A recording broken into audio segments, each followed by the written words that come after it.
Diksiyanın davamını anlaysın hürmetli vatandaşım. Bugün çizsa 2019 yıl 3. ayının 31. günü ettiği yakşembe. Diksiyanın davamında bu katem Rusya'da bir qancha 10 şehirde partlagan namoyish faoliyatlarining eng oxirgi qaratmalik nishoni nima? Şetiye mundaq cevap verdi. Rusya rehberlik katlamadan tartib cemiyette asası katlanmışça Cumhur'un Rusya'ya meblağ selişiga qarshi turdi. Rus milletinin karakterini tahlil qilib baqsaqla bilib olalaymiz ki avvalida Rusyaliklar Cumhur'ni taraqqiy qilayotgan davlat deb qarab kelgan ve Cumhur'a yordam berib kelgan. Hazır Cumhur iqtisadi jihati qad ko'tarib Rossiyadan eshib ketdi. Cumhur Rossiyani ham tabiiy ashyolar bilan ta'minlaydigan davlatga aylantirib qo'ydi. Bu Rossiya uchun satchilik bo'ldi, qabul qilolmadi Rossiya. Mesela energiya manbai Rossiya, yağış materyallar manbai Rossiya, yerleri kötürüge biriş kötürüge geliş mesela Şarkı Şimal degandek. Bunun manbai Rossiya demek Rossiyani ham eşya bazı aylandırıp koydu deydi. Bunu Rus milleti qabul qilolmadi. Cumhurning mablag' selishimi Rossiyaga hech qanday foyda olib kelmadi. Hisob dollar bilan emas, xalq puli bilan hisoblandi. Bundaq mablag' selishdan Rossiya iqtisodiga hech qanday yardım bo'lmadi. Cumhur tarafdan qaraganda Rossiyaning boyligi mol. Cumhurga yordam berish bu kichikgina bir ish. Ular buni muxolmayotdi. Bundan qaraganda ular Cumhurga do'stona bo'la olmaydi deb qarashga boshladi Cumhur taraf.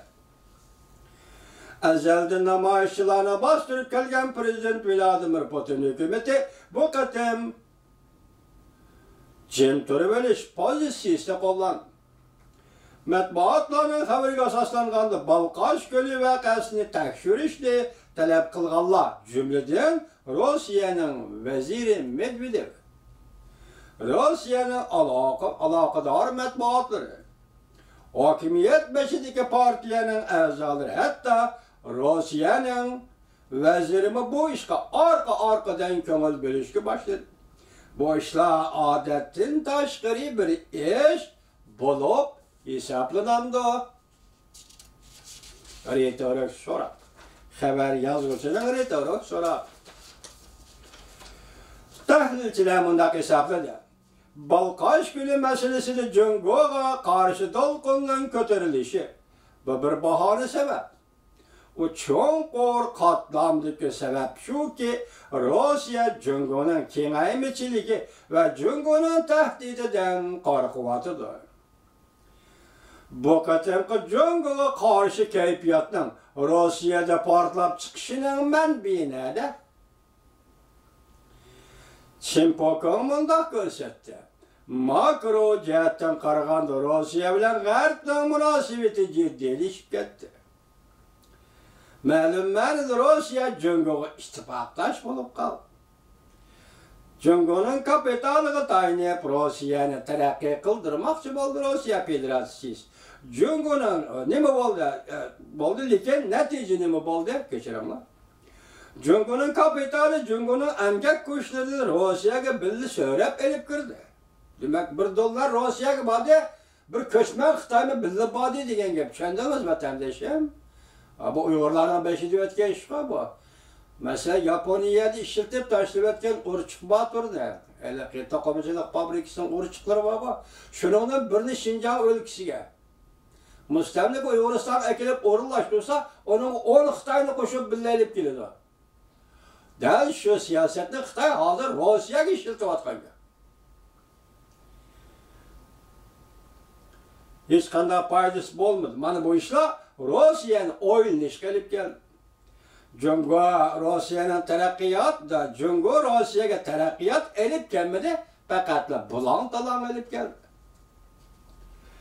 Robert Muellerning doklati e'lon qilingandan keyin, masalan, Prezident Trumpning saylov guruhi bilan Rossiyaning aloqasi bor degan tekshirishdan keyin, doklat e'lon qilgandan keyin New York vaqt gezi tahlil qilib bundaq ko'rsatdi. Bu abzasga diqqat qiling vatandosh. Prezident Trump Rossiya parast deb tanqidlashlardan ansiramaslik kerak. Diplomatiyan tartib selib Moskvaga prezident Vladimir Putinga texmo yaqinlashishi mumkin. Prezident Trump vazifaga o'tirishdan burun ilgari surgan Rossiya bilan birlashib Jungoni cheklash strategik siyosatini asliga keltiramdi yo'q. Direktorlik so'rab. Chimpokon mundaq dedi. Rossiya bilan aloqada bo'lishni tekshirish oxirlashdi. Prezident Trump aslida prezident Vladimir Putin bilan yaxshi munosabatda edi.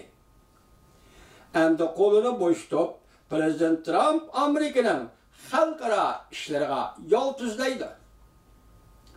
Rossiya bilan Jungoga qarshilashadigan bo'lsa, Amerikaning Jungoni shimoldan qo'rshav qilishi. Masalan, Jungoni shimoli deganda Vladivostokdan toki Uyg'uristonning Oltay eg'izigacha bo'lgan o'sha chegaralar shimoliy chegarasi Jungon. Nima deydi? Jungolar Rossiya qarshilashadigan bo'lsa, Amerikaning Jungoni shimoliy tarafdan qo'rshav qilishi yoki bu liniya mukammal bir liniya bo'lib qoladi deydi Chimpokon apar.